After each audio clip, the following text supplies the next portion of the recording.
COVID-19 has forced New York City into a pummeling economic crisis, leaving many residents housing insecure and unable to afford their rents for obvious reasons, such as unemployment due to job loss and layoffs. Throughout the pandemic, Northern Manhattan is Not for Sale has been advocating for rent cancellations and fighting for housing equity in Black and Brown communities. Joining us now to share more about the recent eviction moratorium extension and more is housing activist and candidate for New York City Council District 7, Lena Melendez. Lena, thank you so much for joining us today. Thank you for having me. Thank you. Of course. To start off, Lena, can you tell us more about Northern Manhattan is Not for Sale? Northern Manhattan is Not for Sale is a coalition of organizations that includes small businesses, churches, tenant associations, Met Council, RENA. There's a lot of different organizations that have come together from the community. Gotcha. And they really met. That group was born out of the fight against the rezoning. Thank you for sharing. So as we know, the eviction moratorium has been extended until October 1st. Can you help us explain what this means for tenants now? So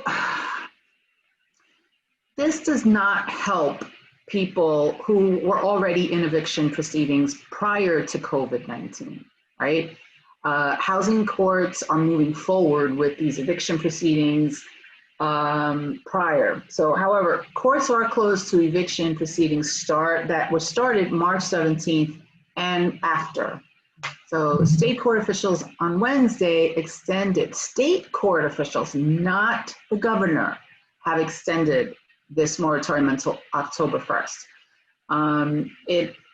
It's a freeze on residential evictions, does not touch commercial evictions.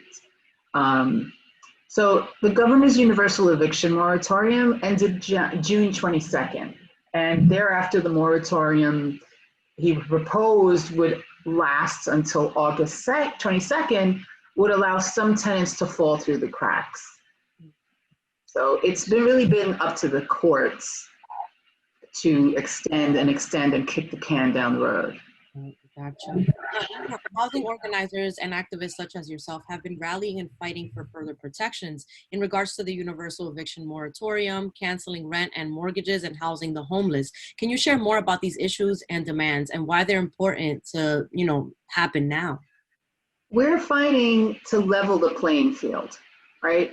The rising costs of rental units have risen exponentially while wages remain the same. Rampant corruption made possible by individual apartment improvements, just corruption left and right. Landlords were able to say that they made renovations, and the inspectors weren't coming to check, and they did not have to produce a single solitary receipt from the things that they said that they bought for those improvements. That's just like writing somebody a blank check and say, pay yourself whatever you think, right? Eliminating the 20% vacancy bonus, that was really important because that was incentivizing landlords to turn those apartments over. And for decades, right, the real estate industry has been benefiting from tax breaks like the 421A and the 485A, which funnel billions of dollars to corporate landlords every year. That money could be better spent in building truly affordable housing to working class and essential workers in New York. All of this was going on prior to the pandemic, right? This is prior to the pandemic. We were in hot water, right? And now it's like the water boiled out. There's no pan. We are on fire. Then we get the worst pandemic since 1912. The governor declared a state of emergency in New York, and all non-essential businesses were ordered to close down, right? So more than half of the jobs in the city come from the small business sector. Right. Like, really, like right now, we have, it's crazy. Mhm. Definitely. Thank you for breaking that down. So recently, Northern Manhattan's Not for Sale joined, you mentioned the billionaire landlords. You joined the People Over Profits March on Billionaire Landlords. What occurred at this march, and what and why is it important that people mobilize during these times for their housing rights? The People Over Profits March on Billionaire Landlords were demonstrating tenant power. There are more tenants than landlords. They spoke about the pandemic of racism and the pandemic of the COVID pandemic, right?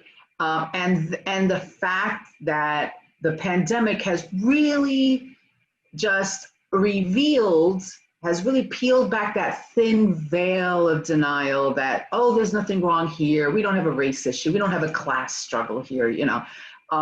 Yes, we do. And it showed up when more Black and brown folks died than any other group, times 4, right? 4 times the rate of deaths in Black and brown communities than any other group. That's just unacceptable. It's a responsibility right now. It's a responsibility of the government to take care of all its people. 250,000 empty luxury apartments in New York City. Fancy hotels are empty. Tourism, you know, has come to a halt. These hotels are empty. You know, this is a class and race issue, right? We don't. The government doesn't want to give housing to people that are homeless. Like, but we're in the middle of a pandemic, so we don't. Right? They said something at that march. That's the Karina Reyes said.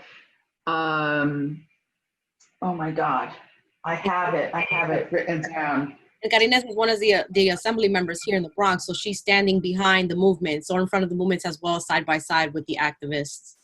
Yes, she said the basis of a contact and tracing program relies on people having stable housing. How do we quarantine folks if they have nowhere to live? How do we contact people if they're not living in the same place, if they're evicted? How do we contact and trace? You know, we won't be able to control the virus. That's the bottom line. That is a great point. Now, Lena, as a candidate for New York City Council District 7 and a housing activist, another huge issue that you've advocated against is the inward rezoning and gentrification happening in surrounding areas. For someone who may not be familiar, what stage are these plans in, and what risks do residents face if these plans go forth? The inward rezoning. It was passed over the fierce objection of the community after Northern Manhattan is not for sale and other tenant organizations mounted a huge resistance, trying everything from meeting with Dennis Rodriguez to occupying his office, to having a block party in the poorest street in Inwood to raise the consciousness of the community, marching around the commercial U, civil disobedience, and the inward rezoning was passed. I mean, a faction of, it's just 10 people were arrested. I was one of them. I mean, how much more? Even to the very last vote, right? We went down to City Hall. They threw us out. It was dramatic, and yet they keep looking at us like they keep sharing the same sound bites, right? Oh, we're going to bring this amount of money, and this money for arts, and money for STEM programs, and money for this and money for that. But who's going to still be there to enjoy all of those perks, right? After they devastate the Latino and Black community that lives in Inwood. A faction of the Northern Manhattan is not for sale, called the Inwood Legal Action Group, got together and rounded up plaintiffs that had lost their jobs and their homes as a result, and their businesses as a result of speculative investors. The case was won on the merit that the community was ignored during the ULURP process, and they asked for in the environmental impact study, they asked the city to do 8 studies Mm. Part of which was, one of the most important pieces was the racial impact study. And the city said, "Oh, it's not in the seeker manual, so we don't have to do it," right? We asked them what the impact of this rezoning would be on women and minority-owned businesses. It's not the same thing. It's not in the seeker manual. We don't have to do it. And the community was ignored. We got nothing, and the developers got everything they wanted, right? So then now here comes, we take it to the Supreme Court. Judge Verna Saunders heard what we were talking about. The inward rezoning was annulled. The rezoning on the city appealed, and then they won in the appellate court. So the city overturned the Supreme Court Judge Verna Saunders' decision. And so here we are. It's going to be really difficult, but we have to try everything at our disposal to fight against this rezoning, because it's going to result in massive displacement of Black and Latino residents from uptown, right? Loss of small businesses and who we are considered of, who is and who is not considered of economic value to the city. The construction of these tall luxury towers, greater density and creating more pollution. And, like if you have a 6-story building and in this place you build a 30-story building, the sheer amount of human waste just multiplies. Where are you going to put all of that, right? Garbage, water usage, all of these are things that have to be considered. A lot of the luxury towers they want to put these luxury towers around the waterfronts, in front of the parks. Right, for the nice views and everything. Yeah, 15-story view. Yeah. Right, and then the housing, it's like it's going to build a wall around Inwood.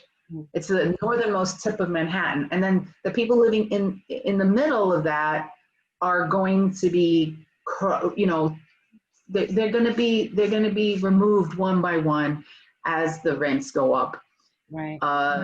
And a lot of longtime residents, they see it and they say, we deserve nice things in the neighborhood, and they don't think that maybe that niceness will lead to the displacement, right? Oh, but even if they don't get displaced, even if we do not get displaced, think about the sheer numbers of people that are going to be added, the people that are going to be able to afford these luxury towers, right? If you're going to quadruple and quintuple the amount of people coming into an area, and even if not one person is displaced, it's the amount of people that are coming that are wealthier will subvert the political power in Inwood, you see. So the culture is going to be bleached out. We already see it with all these noise complaints. Oh, they're too loud, blah, blah, blah, We're used to this. You know what I'm saying? As a baby, I fell asleep to all of that. I fell asleep to gunshots in the night. I grew up in Washington Heights. I'm okay. I was able to learn just fine. I went to an Ivy League school. Hey, I was able to do that even with all of the noise. And all the challenges. Thank you, Lena, for sharing. Before we go, how can people support these movements, and how can they stay in touch with Northern Manhattan is Not for Sale? Northern Manhattan is Not for Sale. Look them up on Facebook, and I believe on Instagram. Just check on their Facebook page for events and actions that they sponsor, and they'll go, and then attend an event. Get behind the movements and, stand with people in the fight for housing justice and equity in our entire, the Bronx, Manhattan, wherever you are. We're all facing very challenging times during this time. So thank you again, Lena, for your time. Okay, thank you. Folks, you can follow Bye. at Northern Manhattan's Not For Sale on Instagram at N_Manhattan_not, the number 4 sale. We'll be right back.